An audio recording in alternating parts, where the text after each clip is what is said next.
السلام عليكم ورحمة الله وبركاته. ازيكم يا ابطال سنة رابعة؟ عاملين ايه؟ يا رب تكونوا بخير. النهاردة بإذن الله هنكمل الوحدة الأولى. احنا لسه في الوحدة الأولى، المفهوم التاني كيف تعمل الحواس. انا عارفة ان كنتوا زهقتوا من المفهوم التاني بس يلا مش مشكلة، خلاص النهاردة هانت. هناخد الدرس الرابع والأخير فيه، وبإذن الله من المرة القادمة هنبدأ في المفهوم التالت والأخير في الوحدة الأولى. طيب الدرس الرابع بتاعنا النهاردة بيتكلم عن حاجة سهلة جدا. بيتكلم عن نشاط 9، طريقة الحيوانات في استخدام أنظمة التواصل. يعني ازاي الحيوانات بتقدر ان هي تتواصل مع بعضها، وايه أنظمة التواصل اللي بيستخدموها علشان يتواصلوا مع بعض. ده اللي احنا هنعرفه في الدرس بتاعنا.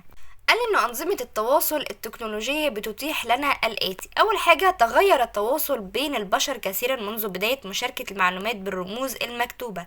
يعني في الأول خالص في القدماء يعني كنا بنتواصل مع بعض من خلال ان احنا نكتب رسائل برموز مكتوبة. ده اول حاجة خالص. بعد كده بدأنا ان احنا نجري مكالمات هاتفية، وطبعا الهاتف كان زمان قديم جدا او بدائي، وبعد كده دلوقتي تطور بقى واصل الايفون وحاجات غريبة كده.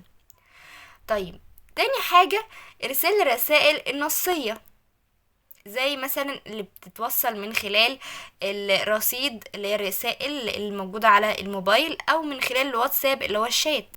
تالت حاجة، ارسال رسائل البريد الالكتروني عبر مسافات بعيدة. ودوت بقى ايه لما يقولك مثلا متواصلش معايا على وسائل التواصل الاجتماعي، تواصل معايا عبر البريد الالكتروني.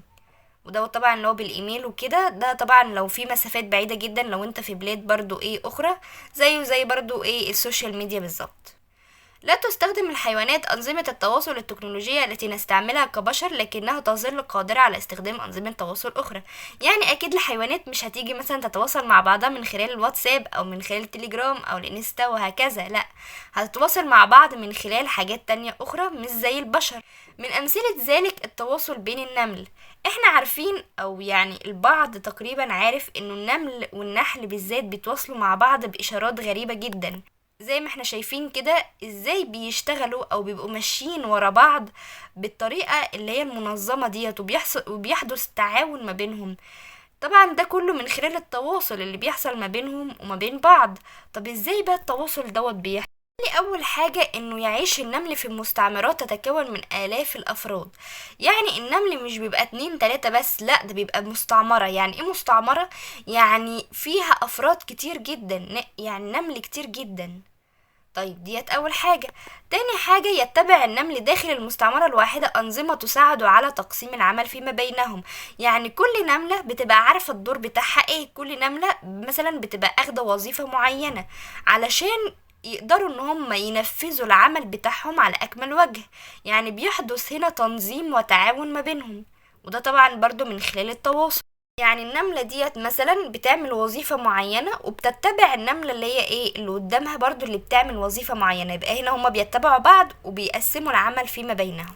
يبقى تالت حاجة هنا، تؤدي مجموعات النمل أدوارا مختلفة داخل المستعمرة. زي ما احنا لسه قايلين ان كل نملة ايه او كل مجموعة من النمل بتعمل وظيفة معينة. يعني شوية مثلا من النمل 10 ولا حاجة يروحوا مثلا يجيبوا اكل، شوية تانيين مثلا يروحوا يودوا الاكل دوت للبيوت بتاعتهم، شوية تانيين يساعدوهم وهكذا. يعني كل مجموعة بتقسم العمل او الادوار بتاعتهم على حسب عددهم في المستعمرة او داخل المستعمرة بتاعتهم.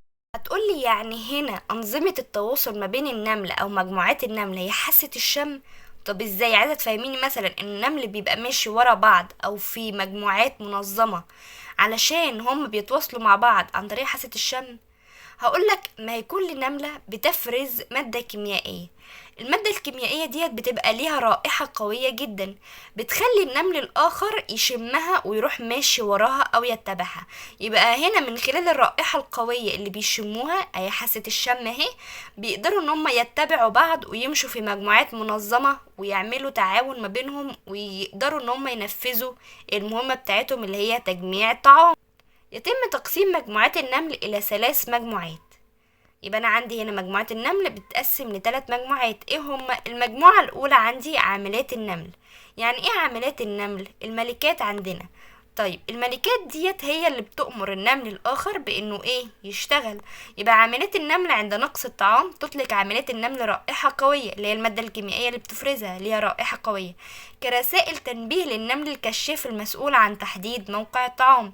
تقوم هي فرزة الرائحة القوية أو المادة الكيميائية اللي ليها رائحة قوية ديت كرسالة. الرسالة دي تروح للنمل الكشاف. تاني نوع هنا النمل الكشاف اللي بيحدد موقع الطعام اللي موجود فيه. اول حاجة هو بيروح ايه عارف مكان الطعام، ويقوم مبلغ النمل الاخر بمكانه علشان يروح ايه يجيبه. يبقى يستجيب النمل الكشاف بارسال رسائل باستخدام الرائحة لارشاد النمل عن مكان وجود الطعام. يبقى عاملات النمل الاول هتفرز ايه رائحة قوية. الرائحة القوية ديت هيشمها مين النمل الكشاف. يقوم النمل الكشاف مفرز هو كمان رائحة قوية. الرائحة القوية ديت عبارة عن رسالة بتروح للنمل الآخر اللي هو مجموعات النمل الأخرى، علشان الرائحة دي تبلغهم إنه النمل الكشاف لقى مين لقى الطعام بتاعه، فيقوم المجموعات النمل الأخرى رايحة جايبة الطعام ده. نوع بقى عندي جنود النمل. جنود النمل دوت يتواصل جنود النمل بإطلاق الروائح في حالة وجود خطر قريب. يعني أول ما يلاقوا في أي خطر قريب من مجموعات النمل يقوموا مفرزين روائح قوية علشان إيه علشان ينبهوهم إنه في خطر قريب منهم فيقدروا إن هم يهربوا من الخطر ده. التواصل بين الحيتان الحدباء. يعني ايه حيتان الحدباء دوت؟ ده الشكل بتاع الحيتان، شكله مميز تحسه كده ان هو حوت مختلف عن الحيتان اللي انت بتشوفها في العادة. طب ازاي بيحدث تواصل ما بينهم بقى ما بين الحيتان ديت؟ التواصل هنا من خلال الغناء. يبقى حيتان الحدباء علشان تتواصل مع بعض بتغني تحت الماء للتواصل مع بعضها البعض، حيث تغني مجموعة كبيرة من النغمات وسلسلة من الأغاني. متمزجين بقى، أي إنها لا تصدر الأصوات فقط بل تصنع مقطوعة موسيقية. مقطوعة موسيقية عارفين يعني ايه؟ يعني عزف وغنى مع بعض، مش مجرد بس الصوت كده بيصدروه خلاص، لا ده مقطوعة موسيقية يعني في موسيقى تحت ماشية بقى تحت الماء ما بين الحيتان دي. تاني حاجة تختلف أغاني الحيتان باختلاف الموسم. يعني ايه الموسم يا مس؟ يعني مثلا موسم الصيف بيغنوا أغاني مختلفة، وفي موسم الشتاء يغنوا أغاني أخرى خالص مختلفة عن الأغاني اللي كانوا بيغنوها في الصيف، وفي الخريف والربيع نفس النظام. طيب بتختلف باختلاف الموسم حيث إنها تغني شتاء من أجل التزاوج، وبتغني في الصيف من أجل موسم التغذية. يبقى في الشتاء بتغني ليه؟ علشان يتواصلوا مع بعض ويقدروا ان هم يتزوجوا، انما في الصيف بيغنوا علشان يقدروا ان هم يتواصلوا مع بعض علشان يتغذوا او يوجدوا الطعام بتاعهم. تالت حاجة التمييز بين الأصوات. هو أنا يا مس إزاي هميز بين الأصوات؟ قالك إن الأصوات ليها درجة. يعني إيه ليها درجة؟ يعني الصوت إذا كان الصوت قوي أو ضعيف فده بتسمى درجة الصوت. يبقى درجة الصوت خاصية تعبر عن حدة أو غلظة الصوت. يعني إيه حدة أو غلظة الصوت؟ حدة يعني صوت رقيق زي صوت النساء، إنما غلظة الصوت فهو الصوت الخشن أو القوي زي صوت الرجال. يعني مثلا ما تقارنش ما بين صوت النساء وصوت الرجال، لأن صوت النساء هتلاقيه رقيق جدا وضعيف يعني حاد، وصوت الرجال هتلاقيه ان هو غليظ او شديد او خشن او قوي. فطبعا في فرق ما بينهم. اذا انا بميز ما بين الاصوات من خلال درجة الصوت اللي هو حدة او غلظة الصوت. مش عايز تكتب حدة او غلظة الصوت ممكن تكتب الصوت الرقيق والصوت الخشن او القوي والضعيف، برضو ليهم نفس المعنى. اول حاجة عندما تكون درجة الصوت مرتفعة يكون الصوت حادا زي صوت المرأة، وعندما تكون درجة الصوت منخفضة يكون الصوت غليظا زي صوت الرجل. هتقولي يا مس طب ما هنا درجة الصوت لما تكون الصوت حاد ازاي بتكون هي مرتفعة؟ ما احنا قلنا مثلا النساء لما صوتها بيكون ايه؟ بيكون رقيق، ولما بيكون حاد يعني بيكون رفيع جدا. طالما هم رفيع جدا يعني درجة الصوت مرتفعة. انما لو قلت الصوت بتاع الرجل غليظ او شديد ده معنى انه درجة الصوت عنده بتكون منخفضة مش مرتفعة. قالوا اديكم برضو مثال تاني علشان نسهلها على نفسنا شوية. مثلا لو انت جيت مسكت الصفارة وقعدت تصفر، ايه اللي هيحصل؟ هتلاقي ان صوت الصفارة مرتفع جدا وحاد يعني رفيع مش تخين. انما لو جيت مثلا مسكت طبلة وطبلت عليها هتلاقي ان صوت الطبلة دوت غليظ او شديد وغير كل دوت منخفض. يعني الصوت مثلا لو جيت تطبل وجيت تصفر في نفس الوقت هتلاقي ان الصفارة صوتها اعلى من صوت الطبلة، اذا هي حادة او رفيعة، وصوت درجة الصوت بتاعتها مرتفعة مقارنة بمين؟ بالطبلة. نفس النظام ما بين المرأة والرجل برضه، يبقى انت عندك مثالين هنا على درجة الصوت، اذا كان حاد او رقيق او رفيع فاذا درجة الصوت مرتفعة، اذا كان الصوت غليظ او خشن او قوي اذا درجة الصوت منخفضة زي الطبلة او الرنة. سؤال بيقول لي كيف تستخدم الحيتان الحدباء الأغاني في التواصل؟ هنقول هنا تغني الحيتان الحدباء في فصل الشتاء وهو موسم التزاوج، وتغني أيضا في فصل الصيف وهو في موسم التغذية، علشان تقدر ان هي تتزاوج وتتكاثر وتقدر ان هي تتغذى في موسم أو في فصل الصيف. يبقى هنا ازاي بتستخدم الاغاني؟ قلنا ان هي بتستخدم الاغاني في فصلين الشتاء والصيف، وطبعا الاغاني بتكون مختلفة لانه الموسم بيكون مختلف، ففي الشتاء موسم التزاوج وفي الصيف موسم التغذية.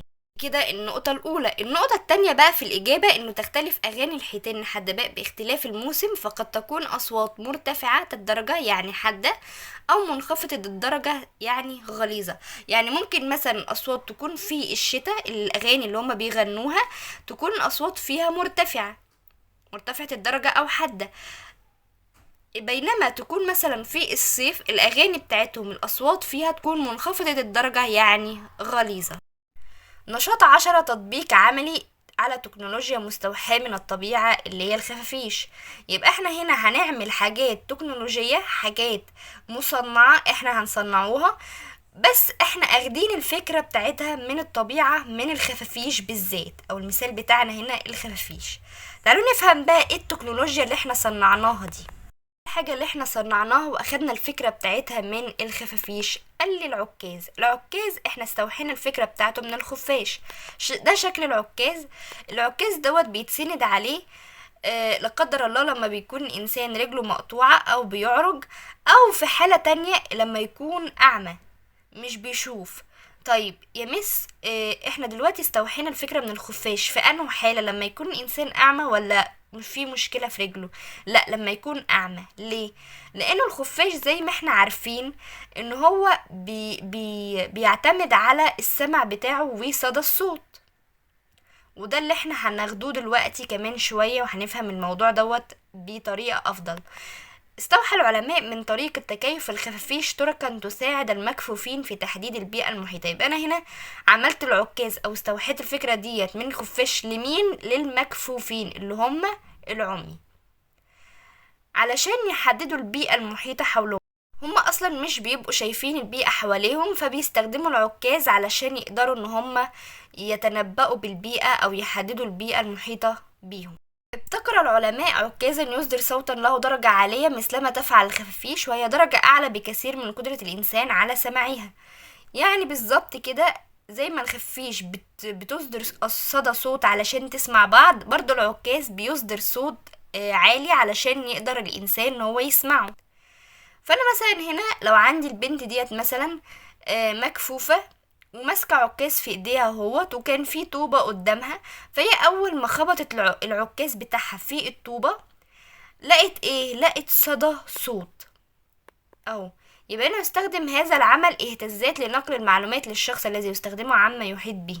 يبقى عمل العكاز هنا ان هو بيصنع اصوات او اهتزازات لنقل المعلومات للشخص اللي بيستخدمه عما يحيط به. يعني ايه المعلومات؟ ايه ده؟ الحقي ده في طوبة قدامك، يبقى دي هنا المعلومة. يبقى العكاز هنا لما بيعمل اهتزاز بيخبر البنت المكفوفة هنا انه في طوبة قدامها فتاخد بالها لانه ممكن تتكعبل فيها. تحديد الموقع بالصدى في العكاز وعند الخفاش. ازاي بقى بنحدد الموقع بصدى الصوت عند الخفاش وفي العكاز؟ قال في العكاز اول حاجة بالنسبة للشخص الذي يستخدم العكاز اثناء المشي يلتقط العكاز صدى الصوت، زي ما احنا لسه قايلين انه اول ما بتخبط العكاز في اي طوبة او اي جدار او كده بيعمل صدى صوت او اهتزازات. فالبنت ديت بتشعر بالاهتزازات ديت باستخدام مين؟ الابهام او الاصبع اللي هو الابهام الموجود في اليد اللي هو موجود قدامنا في الصورة دوت. يبقى اول ما البنت المكفوفة تخبط العكاز في اي حاجة قدامها، طوب او حيطة او اي شيء، يقوم عامل اهتزاز او صدى صوت تشعر بصدى الصوت او الاهتزاز دوت من خلال اصبع الابهام بتاعها، فتنتبه وما ايه وتروح لفة من ناحية تانية. تالت حاجة، تخبر اهتزازات الشخص باتجاه العوائق ومدى قرب الأجسام المحيطة منه. يعني الاهتزازات ديت لو هي خبطت في طوبة أو أي حاجة بتخلي البنت ديت المكفوفة أو الإنسان المكفوف عامة يحس إنه في حاجة قدامه ويبعد عنها، اللي هي مين؟ اللي هي العوائق ديت اللي هي الحاجة اللي هو هيخبط فيها. ناخد بقى دلوقتي اوجه التشابه بين العكاز والخفاش. ايه التشابه ما بين الاتنين؟ قال لي اول حاجه، يصدر العكاز والخفاش صوتا له درجه عاليه وللترتد من الاجسام بصدى الصوت. يعني احنا عارفين قبل كده اخدنا ان الخفاش لما بيصدر صوت، الصوت ده بيستمر لغايه اما يخبط في مين؟ في كائن زي الحشرات.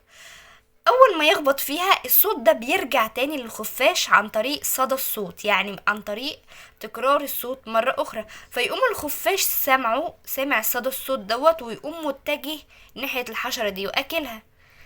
نفس النظام برضو بالنسبة العكاز والبنت المكفوفة ماشية بيه، اول ما تخبط في اي عائق يعني طوبة او حائط وهكذا، بيقوم العكاز دوت عامل ايه؟ اهتزاز او صدى صوت. الاهتزاز او صدى الصوت دوت بيخلي المكفوفة ديت تشعر من خلال صوبع الابهام بتاعها انه في عائق قدامها، وبالتالي تقدر ان هي ايه؟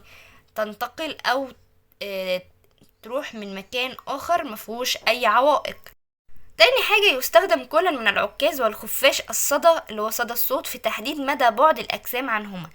احنا عارفين انه الخفاش لما بيرجع له صدى الصوت من الحشرات بيرتد ليه، يعني بيعرف يحدد المسافة اللي ما بينه وما بين مين؟ الحشرة، فبيعرف ان هو يطير قد ايه. زي برضو ما قلنا في الدولفين برضو لما بيرتدله الصوت تاني من الأسماك بيعرف يحدد شكل الأسماك وحجمها والمسافة اللي ما بينه وما بينها. كل دولت بيستخدموا صدى الصوت. نفس النظام العكاز، لانه هي لما تخبط في العائق دوت بالعكاز بتعرف من خلال العكاز كده، لما بتخبط العكاز في الارض بتعرف المسافة اللي ما بينها وما بين العائق دوت قد ايه من خلال العكاز. تاني حاجة هناخدوها برضو أوجه الاختلاف ما بين العكاز وما بين الخفاش. يلتقط العكاز الصدى من الصوت الذي أصدره ويحوله إلى اهتزازات، بينما لا تحول الخفيش الصدى إلى اهتزازات. يبقى إذا هنا صدى الصوت بيحول الصوت بتاعه إلى اهتزازات علشان تشعر بيها. ده موجود في العكاز فقط، مش موجود في الخفيش. الفرق ما بينهم هما الاتنين. كده يا حلوين نكون خلصنا الدرس الرابع والأخير في المفهوم التاني اللي هو كيف تعمل الحواس. الحمد لله. انتظروا إن شاء الله الفيديو القادم في بداية المفهوم التالت.